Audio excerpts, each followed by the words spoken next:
दोस्तों। बेटे भी यहाँ गाने जा रही हूँ, कैसे लगेगा कमेंट में ज़रूर बताना।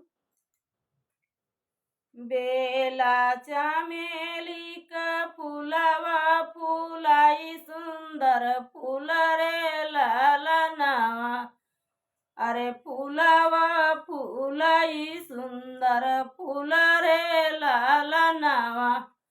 अरे से फूलवा मालिनी गाछाई सुंदर हर रे ललनवा। अरे मालिनी गाछाई सुंदर हर रे ललनवा। अरे माउराई गाछी दुलहे चले ससुरारी रे। अरे माउराई गाछी दुलहे चले ससुरारी रे। अरे सब तनिहारैया राती बारातिया राती बाराती हो ललनवा। अरे सासु निहारै दामाद ललनवा। अरे सासु निहारै दामाद रे ललनवा।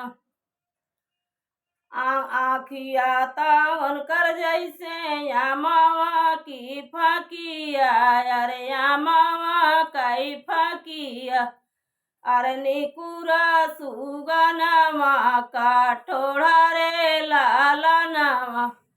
अरे निकुरा सुगनमा का ठोड़ा रे ललनवा। अरे घोड़ावा तावन कर जैसे केदारी का खामा। अरे केदारी का बनवा। अरे हाथावा मोरवा का पंख रे ललनवा।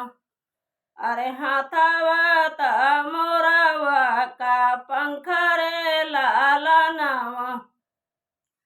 किया तू वह दुल्हे मालिया का जन्म। अरे मालिया का जन्म। अरे मालिया लगाई तोहरा बाप रे ललनवा। अरे मालिया लगाई तोहरा बाप रे ललनवा। अरे नाही मोरा सासुरुआ नाही मोरे आहे सासू मालिया ही जन्म। नाही हम यही मोही मालिनी का जन्म। अरे तो हमालिया ता लगई हमारा ससुर रे ललनवा।